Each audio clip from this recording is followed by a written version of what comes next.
Good afternoon. Welcome to INSA's Wednesday Wisdom with Greg Smithberger. I'd now like to play a video from our sponsor, SAIC.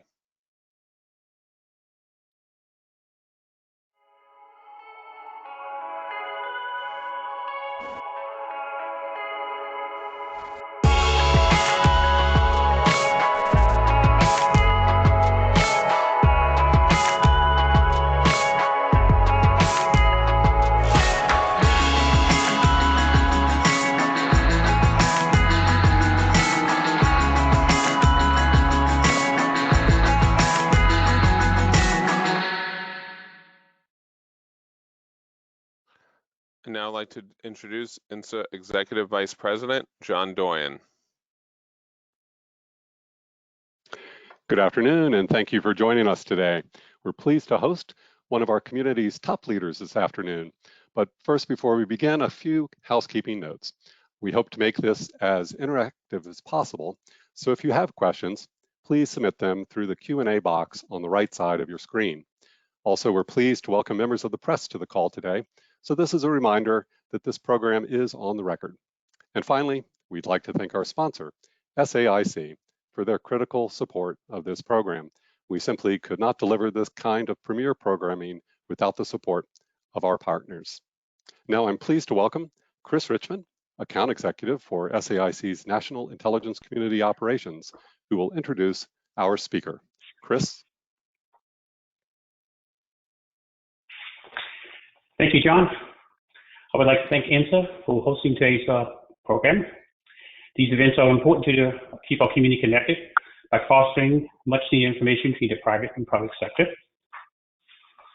SAIC is proud to support this program. As a company that has extensive history in service to NSA, today's speaker and topic aligns with SAIC's purpose of advancing the power of technology and innovation to serve and protect our world. SAIC's achievements by investing in our customers' needs by developing a trusted digital transformation solution at mission speed. As an intelligence community leader in technology innovation, SAIC is embraced and invested in zero trust technology solutions that enables teleworking by providing technology to maintain security and encryption. SAIC is committed to providing cybersecurity services that allow for continuous operations, regardless of pandemics and unknown threats in the future. SAIC's work in multi-cloud infrastructure and modernization of end users has enabled the IC to achieve mission agility and security without sacrificing governance or transparency. As a community leader, SAIC taking steps to enhance inclusive and diversity with a plan to focus on fighting racism, bias, and prejudice in our workplace, making us be more inclusive and diverse, and supporting nonprofit organizations and uplifting minorities in our communities, and measuring results and holding ourselves accountable. Now it gives me great pleasure to introduce our speaker, Greg Smithberger, who is the Director of Capabilities Directorate and Chief Information Officer for NSA. In his role as CIO, Greg serves as the principal for all functions and authorities related to information technology and technology infrastructures across the extended enterprise. As the Director of Capabilities, he ensures all capabilities owned and operated by NSA are designed, built, operated, maintained, secured, and defended as the integrated enterprise. Greg previously served as the Director of Technology Directorate and the Assistant Deputy Director of Signals Intelligence Director. So I can introduce a friend, a former colleague, Greg. Over to you, John. Well, thank you, Chris, and thank you to SAIC for your support. And Greg, I'd like to extend my welcome as well to you, and thank you for taking some time to be with us here today.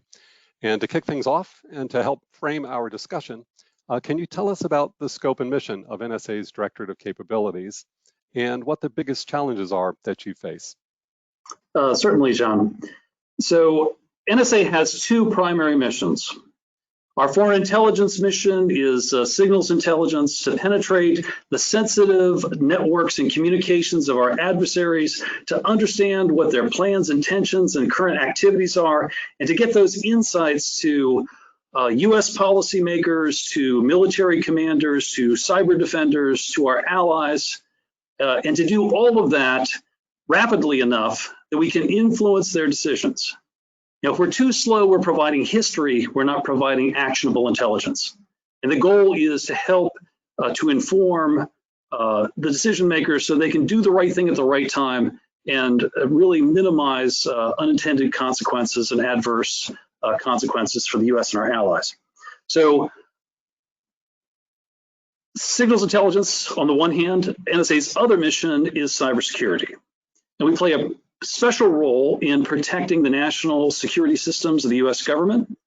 That role is to really set the standards and to approve the solutions and the capabilities that we use to protect the US government's classified networks.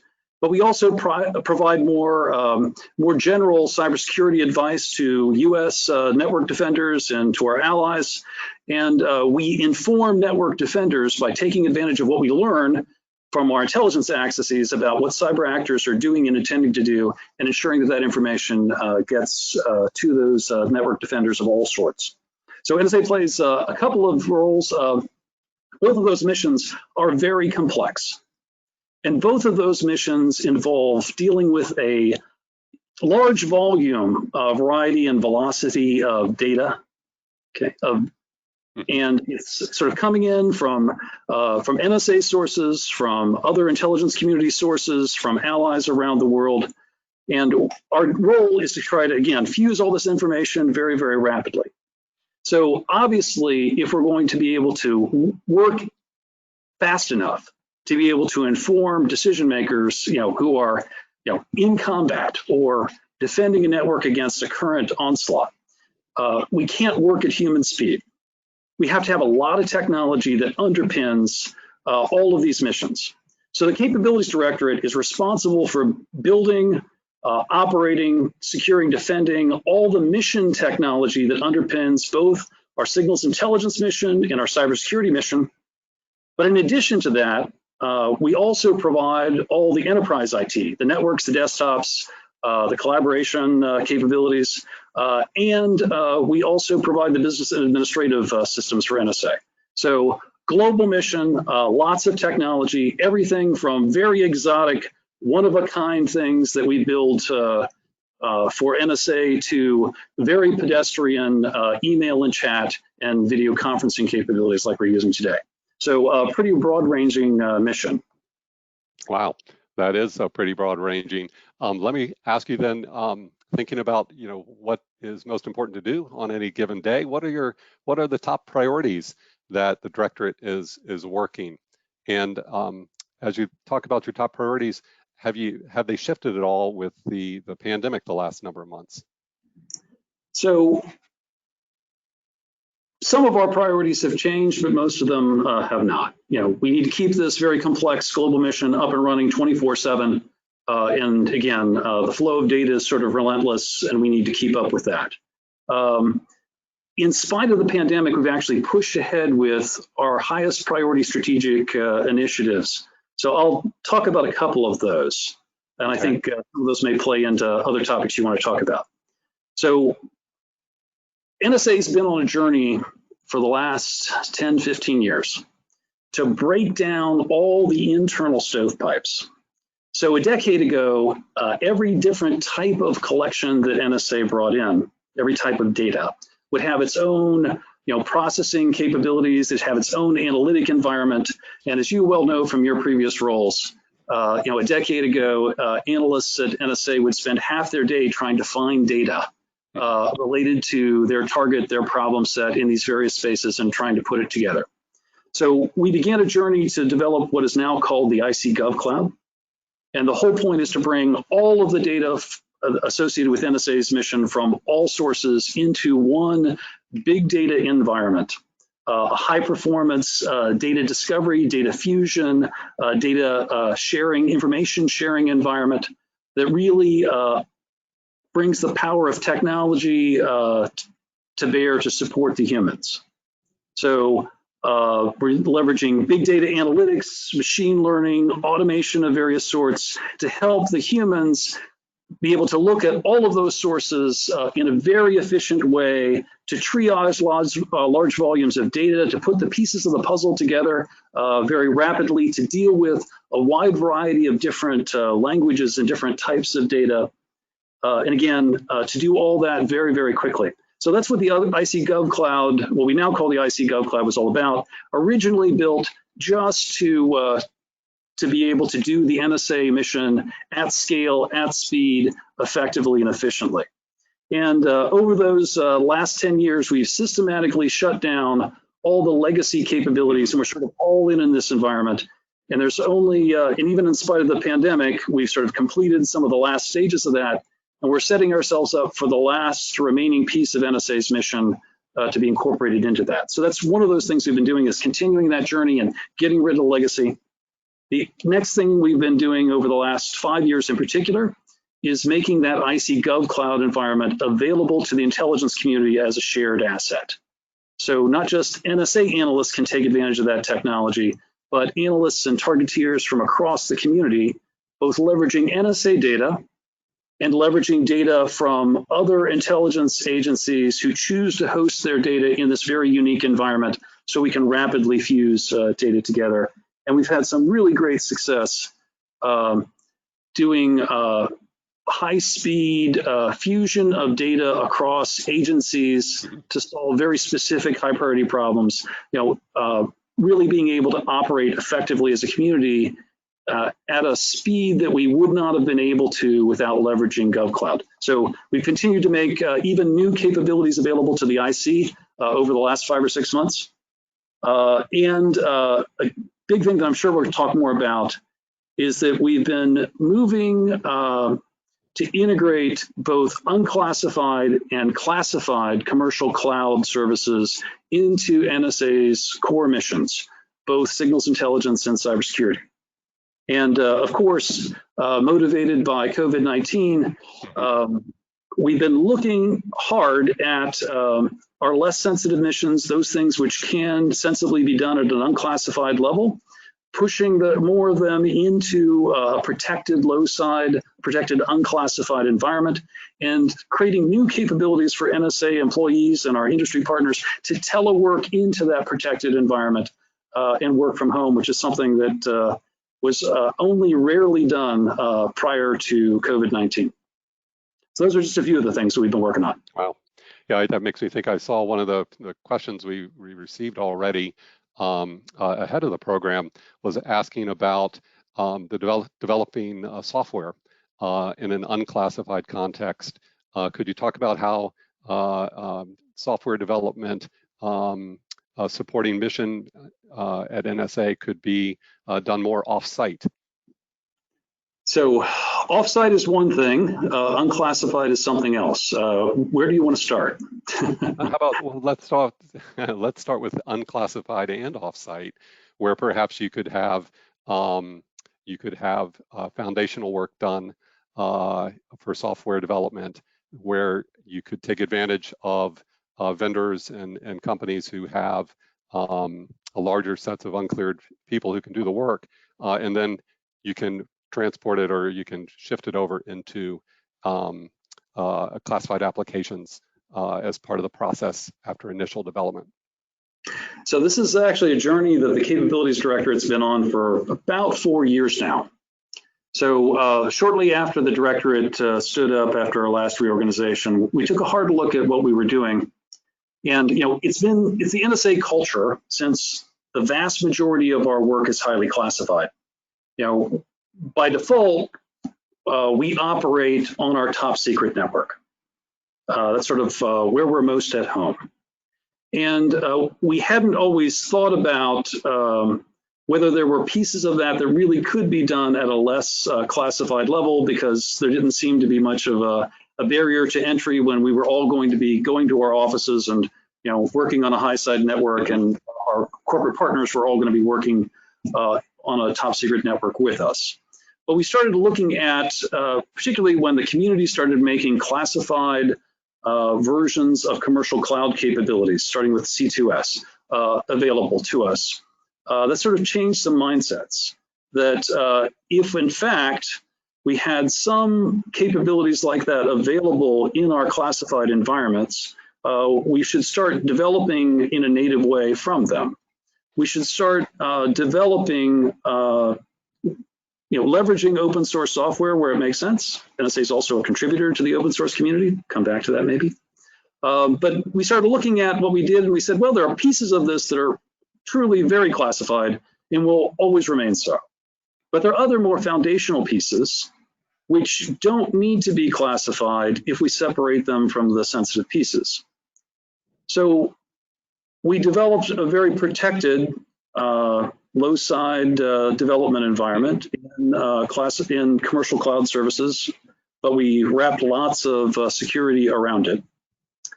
And we built a model of NSA's high-side mission environment that sort of fakes the classified pieces, and started doing development in this environment with our corporate partners. So we've actually been doing this for about 3 or 4 years. The revelation about 5 months ago was we'd actually designed this so well that there was no additional risk allowing people to work from home in this environment. So we have, so it's kind of become more of a standard for us is to see how much we can actually do in a less protected environment to leverage our ability to work with some corporate partners who, in some cases, simply don't have access to a SCIF, but are fully cleared people. In other cases, we're building a sort of a variation on this environment where we're going to be doing a lot more collaboration with people who don't have clearances for the capabilities mission, for NSA cybersecurity mission, for our research. So there's all sorts of things that we're doing in sort of a low-side environment that allow us to work with other people. Now, the flip side of that is we also have lots of ability to work remotely with people within our classified networks. And we have connected those classified networks to a number of our corporate partners so we can actually do distributed development work there. And again, some of it low, moving high, some of it starting high and staying high. So there's a lot going on in that space. Lots in that space. And also back to the topic of cloud computing, and this is something I know we wanted to talk about. You continue to do modernization there. And I know that one of your major modernization efforts related to cloud computing is NSA's hybrid compute initiative. So I wanted to ask you, Greg, if you could tell us some more about this concept and what the intent NSA is doing in pursuing this, and as you get ready to launch this, I guess, later this year. Okay, so we're actually in the middle of this procurement now. So Okay. I need to be careful about what I say and what I don't say about this. Understood. But I talked earlier about the ICG Cloud, which is really sort of the center of the back end part of NSA's enterprise and this community service. Now, some parts of that are, well, most of that rides on sort of commercial grade technology, the sort of technology that the commercial cloud providers are using themselves, because we operate at such a scope and scale that that's the right grade of equipment for us, and we're actually a fairly large enterprise. But we've owned and operated all the equipment that underpins ICG Cloud, and it's in NSA data centers and all the constraints involved in that. As CIA made the C2S environment, a top secret version of Amazon Web Services available to us, we started experimenting with, trying to move some NSA mission. But what we learned was the pieces of NSA's ICG Cloud are so intimately tied together, and the time tolerances are so tight that it was pretty hard to actually put pieces away from the core where that lives and get the outcomes, the performance that we were really looking for.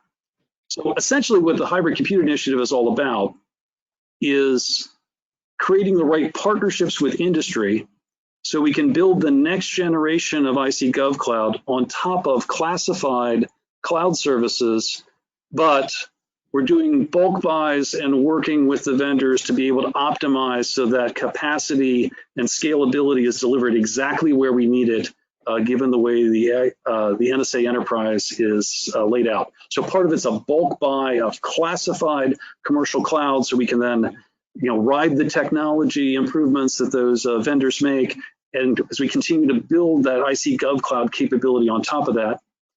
And for some of the pieces that are a little more exotic, and within that IC Gov Cloud that are kind of running, full bore all the time, and that are really tied tightly with trying to maintain our compliance regime. We have a pretty complex set of laws and policies, and, judicial orders that we need to abide by as we do our mission. And all these systems have been certified for that. So there's a piece of this that's a little too hard to just refactor and move into a cloud service as we're trying to move all the other pieces. So in that case, we're going after a partnership also with an industry player, one of the bigger players, hopefully, to provide hardware as a service. And you can sort of think about that as a much less exotic sort of cloud service where we're effectively we're renting our hardware, we're not owning our hardware, and they're, again, advancing the hardware, et cetera. But we're running our software without modification in that environment. We're not asking for higher level cloud services. We need hardware that's going to meet our performance specs at scale, arriving at the pace that we need to be able to continue to grow this as the demand requires. So this is about a fundamentally different way of NSA doing business, and really kind of embracing some long-term partnerships with a cloud vendor and a hardware as a service vendor. And given the scope and scale at which we operate, details of which are classified, multi-year, multi-billion-dollar acquisition activity. Yeah. So while it really does sound like sort of a new model then for NSA and its partnership with looking for an industry partner in this, as you say, hardware as a service piece of this. And also the cloud piece, because again, what we found was, the capacity has to be delivered with some pretty tight latency specs for NSA to really be able to use it. So the cloud provider is going to probably need to go out of their way to meet our need a bit. Mm-hmm. Great. Well, thank you. Well, I know we've been getting a lot of questions sent in, and I've got a few here. So let me switch to some questions we're getting from members of the audience. And some of them, as you might guess, are related to cloud computing and such. And the first one here is, discuss the capabilities you've added to the IC Gov Cloud over the last 5 to 6 months to address challenges with telework and unclassified apps and data. That's from Jason Miller. Okay, so the first thing is the IC Gov Cloud, it only lives in the top secret environment behind high grade US government type 1 crypto devices and cross domain solutions. It is top secret and only top secret. So there will never be telework from home into the IC Gov Cloud. That's just not a thing. Now, when it comes to some of the underlying technologies that we can develop in that sort of protected low side environment, that's the only opportunity for telework that has anything to do whatsoever with GovCloud. GovCloud is strictly, again, high performance data discovery, data fusion, knowledge sharing environment for top secret, highly sensitive information. And in fact, it's built for the most sensitive information because we control need to know down to the individual data object within that environment. So yes, lots of big data analytics and machine learning and automation involved, but very, very tight control of need to know for our most sensitive data. So telework is not a thing there. Remote work from classified facilities around the intelligence community, and frankly, around the world, into that through our top secret networks. Absolutely, that's been the game plan all along, but not telework. Okay. Another question from Tosca Lichtenfeld from Palantir asks, what is your #1 innovation priority? #1 innovation priority. Wow, we have so many innovation priorities. How about what is one of your top innovation priorities then? One of those, so we have lots of small scale innovation. In fact, every program under me, with every subordinate organization, with every activity, has an innovation portfolio. That's just part of what we do. Mm-hmm.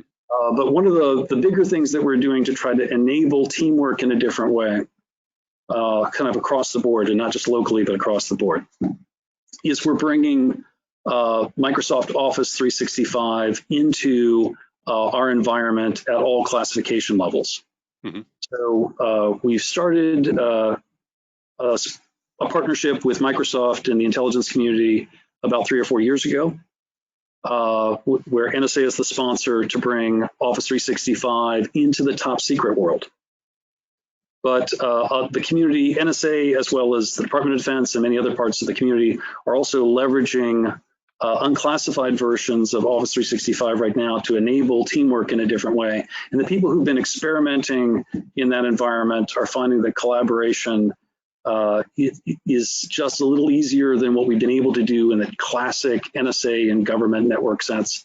So they're really looking forward to that being at all levels in our infrastructure, and we expect to be there within a year.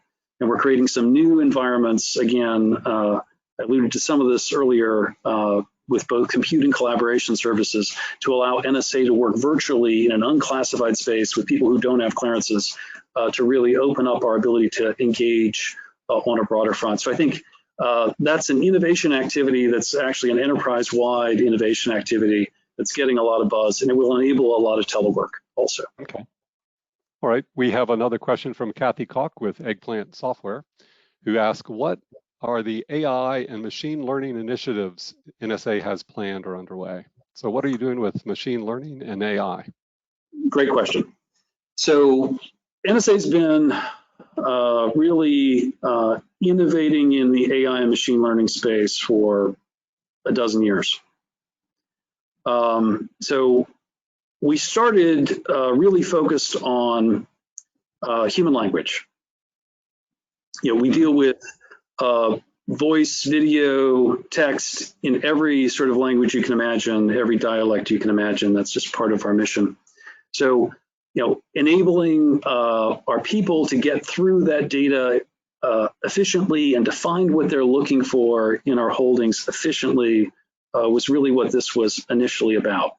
So using machine learning, you know, trained by our expert linguists, being able to do speech to text, be able to do identification of speakers, identification of languages, speakers, automated translation, making voice in various languages as easy for our analysts to interact with as English text was sort of the objective. And we've made a lot of progress. And a lot of that is leveraging innovation from industry and open source, but there's also NSA unique technology that we brought to bear, and it's sort of a hybrid best of breed.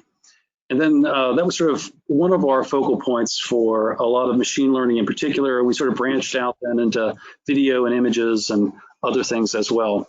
So that's been a very active area. We've got some really mature capabilities in that space that we're constantly evolving.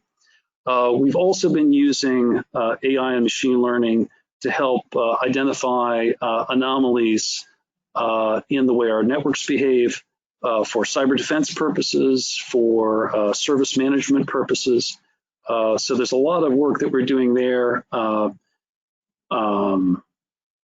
that is about going beyond the sort of advanced data analytics and complex pattern recognition sort of things that we've done in the past to more real AI. And I would say that Today, we're probably much heavier on the automation, big data analytics, complex pattern matching, and machine learning side of things.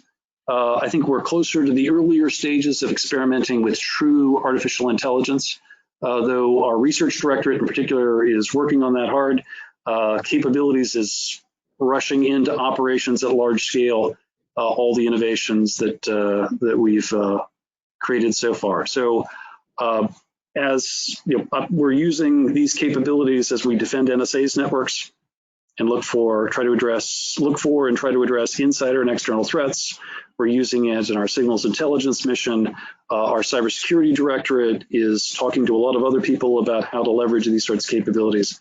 And then there are other sorts of things that we're doing that have more to do with, here's a big mountain of data. How do you characterize what's interesting in it? Mm-hmm. And how do you characterize even what it's all about? There's a lot of really interesting work that we're doing in that regard to do, again, a little bit more automated or AI-driven sense making out of big piles of data. So I think those are some of the key areas that we're working in right now. Yeah, actually, we had another question from Austin Kilpatrick with Syntellex, and he asked, what are some of the challenges you're facing with unstructured data, and what are you doing with that? So the great thing about NSA's mission is we get every sort of data you can possibly imagine. This flood of data that we are talking about, it's unstructured content of every sort you can possibly imagine, as well as structured data. So everything that I talked about is being applied to both unstructured and structured data as it makes sense to do that. But unstructured data and trying to make sense out of random content is a large part of what we do, and frankly, some of our most impressive intelligence comes from really deep analysis of that unstructured content. We wish we could talk about that, but we can't at this classification level. Okay. We have a question from Adobe, Michael Barr from Adobe, and he asked, what do you think the biggest and longest lasting change to the NSA work environment will be coming out of COVID-19? I think you touched a little bit on this earlier. Do you see any of those as a sort of what you've been doing here as more long-lasting changes? Actually, I think everything that we're doing right now is in the nature of permanent change. I know many of my counterparts have been standing up temporary capabilities for various things. We've had a different approach. If we stand it up, we intend to use it and use it on an ongoing basis. So the low-side development thing is not a fad. Mm-hmm. It's part of what we're going to do. I think the thing that surprised most people is, although there's a limit to how many of our people can work from home and telework, all of our meetings within NSA facilities are now virtual, right? So I get in the car and I commute to work. I put my mask on to walk through the hallways. I go to my office and I sit through virtual meetings all day long, and I put my mask back on and go back to my car and drive home. The work is really virtual. We had a culture of face-to-face meetings, and we've learned that we can be a lot more effective and efficient, operating virtually even in our classified environment. Mm-hmm. And then the unclassified things and the telework that opens up, those are here to stay. There's a pretty interesting cross-agency team right now that's looking really hard at all the mission areas that could be doing more on the low side, and our ability to really open up telework. And even the way that our, again, with these more remote-friendly ways of doing business, whether they're in the classified space or the unclassified space, have really opened up opportunities also for our industry partners to bring in talent from other parts of the country that were kind of hard to get into supporting NSA's mission the way we used to do things. So I think for NSA and the way we interact with our industry partners, permanent change, a lot more remote, a lot more virtual. We just need to keep track of what needs to stay classified and what doesn't. Okay, thanks. Hey, we just got a question in from a colleague of ours, Jim Keffer. who ask about DevSecOps or Agile, or a couple different names it goes by. Of course, that's a buzzword you hear a lot these days, especially in DoD. And Jim's question is, where is NSA and the IC in general in the DevSecOps journey? Do you have enough capability at NSA, or do you expect for those types of activities, or do you expect your requirements to increase? If so, are you going to be seeking more contractor support and engagement? So that's a core part of, I talked about this change involving, thinking about what development we could do on the low side. Other component to that is an effort we call DevX, which is secure DevOps. Okay.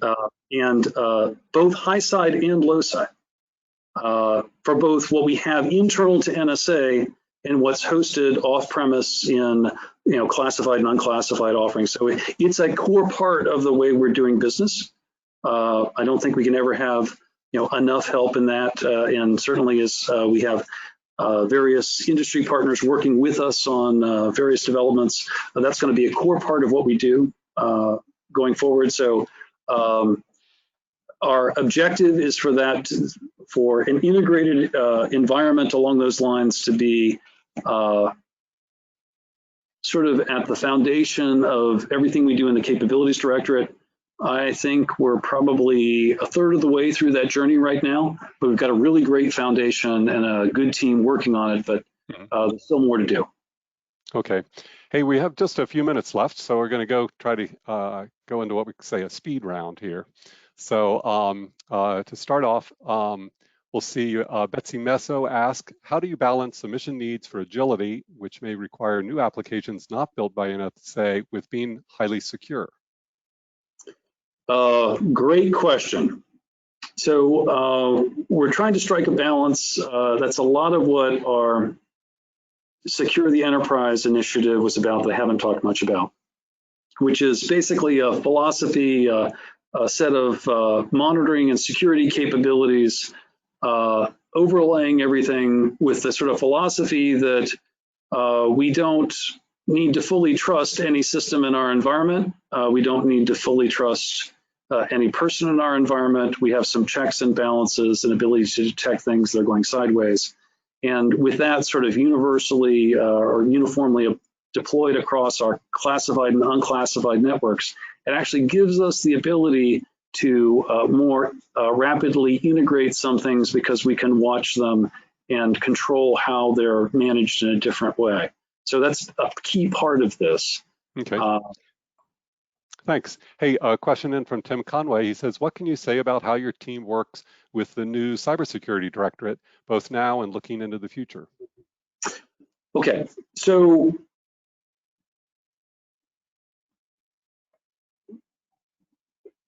the foundational pieces of their mission are actually, for the most part, provided by the capabilities directorate. The sort of two mission areas. One is sort of a classic facilitate the development of solutions for protection of the US government's classified networks, codes, keys, cryptos. That operates in a slightly different way, but the foundational platforms they use for that mission, what they use to inform them about the threats, the sensors that NSA deploys for both signals intelligence and for cybersecurity purposes, those are all built by the capabilities directorate. So we're sort of building those foundational technologies. The cybersecurity directorate goes off and uses them to achieve outcomes, but we're sort of providing their platforms. Same as we have the same relationship with the operations directorate on the signals intelligence side. So okay. Very tight relationship with them.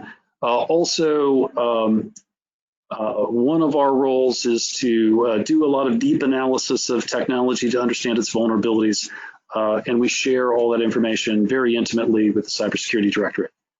So partnerships on many fronts. Great. And thinking about security, back to a cloud security question, Kelsey Atherton with Breaking Defense asks, what recent change has made you the most optimistic about cloud security and the ability to keep and protect secrets in the cloud? So again, the clouds that we talk about protecting secrets in are physically isolated from the commercial clouds that are attached to the internet. They're physically isolated, same technology, physically isolated instance, walled off by high-grade US government cryptos and cross-domain solutions. So that's not really a public cloud at all. As we look at protecting our activities in the unclassified environment, where we're using an environment that's essentially the same as everyone else, it's really that secure the network philosophy that I mentioned before.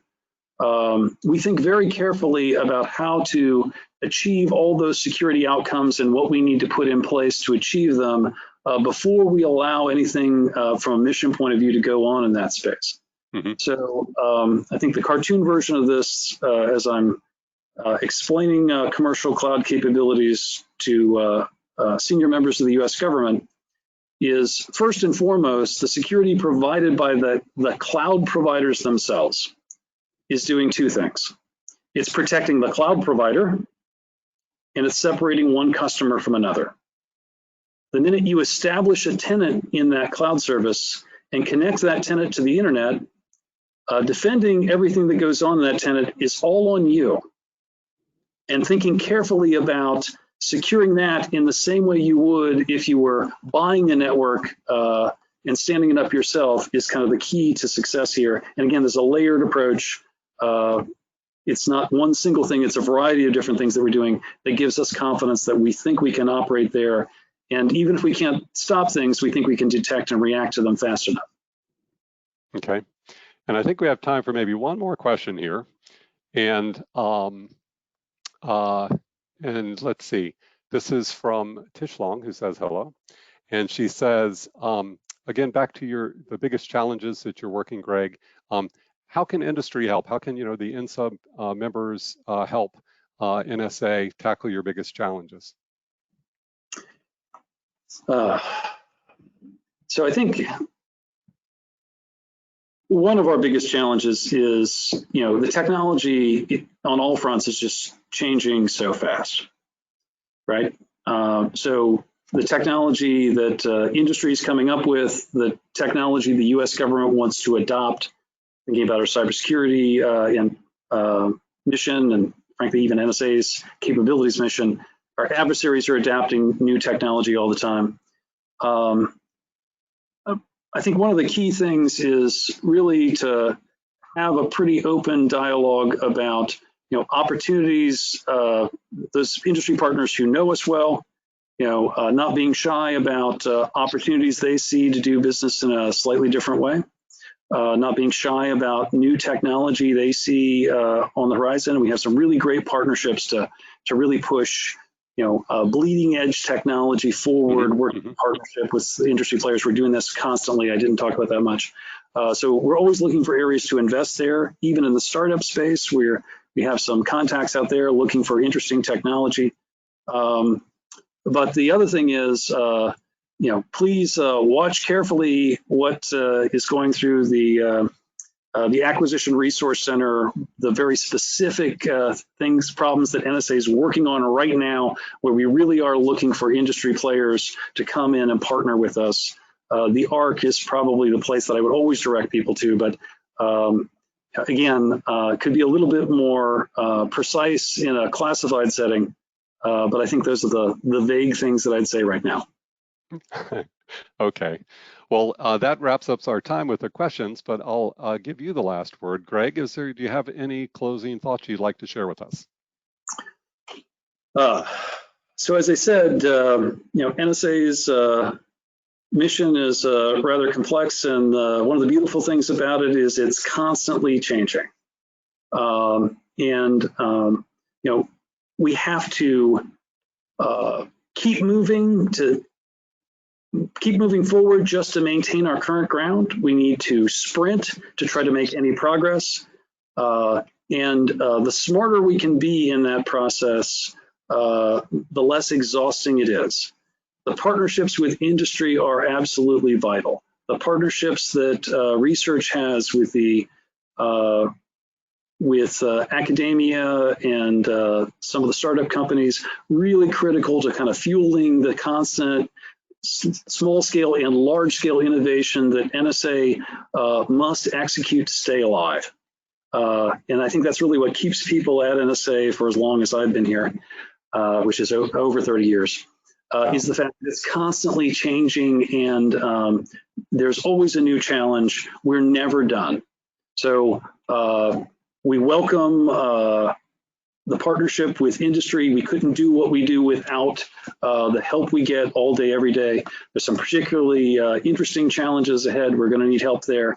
For those who are wondering whether you could ever have an interesting government job as a technologist, part of what makes NSA unique is we have thousands of government personnel who invent technology and implement technology. We're not just program managers and consumers of technology, we're inventors. We have a lot of classified intellectual property. And where we're able to really do astounding things that are unexpected is where we put that classified intellectual property of NSA together with bleeding edge technology from our industry partners. And we do things that that most people don't even think are possible. And that's what really gives us our edge. So in order to keep that engine going, we need a constant conversation with anyone who's willing to work with us, who has the necessary clearances for the conversation. So we welcome the partnership, we welcome the help. As people have ideas, pitch them toward us. We won't always be able to focus on them or fund them at the time, but be relentless with us. We need the help. Great. Well, Greg, thank you so much for spending the afternoon with us today and for sharing all your insights. We appreciate it so much. And to everyone watching online, thank you as well for joining us. And of course, thank you to our sponsor, SAIC, for supporting this program. Just a few words here on looking ahead. We have got a lot of INSA events ahead. Next week, we'll hold our morning speaker series. Our guest will be DIA's Janice Glover-Jones. On August 18th, we'll welcome Zachary Tyson Brown to the program. On August 19th, we'll have a supply chain program looking at 5G with the NSCS Deputy Director Constance Taub kicking things off and a panel discussion as well. On the 26th of August, we'll be hearing from some of the budget directors from the Senate Select Committee on Intelligence, sharing their views on congressional priorities. And then, of course, later in September, we have our partnered event with AFCEA, which is the Intelligence and National Security Summit. And you can read all about that at intelsummit.org. And some of our confirmed speakers right now are NSA's director, General Nakasone, Admiral Sharp from NGA, and from DIA, Lieutenant General Ashley. So it's going to be a really great summit this year, and we hope you can join us for that. When the webinar ends shortly, there'll be a short survey that pops up. Please take a few moments to complete it. Let us know how we did. And this concludes our program today. Stay safe, and we look to see you next time. Thanks.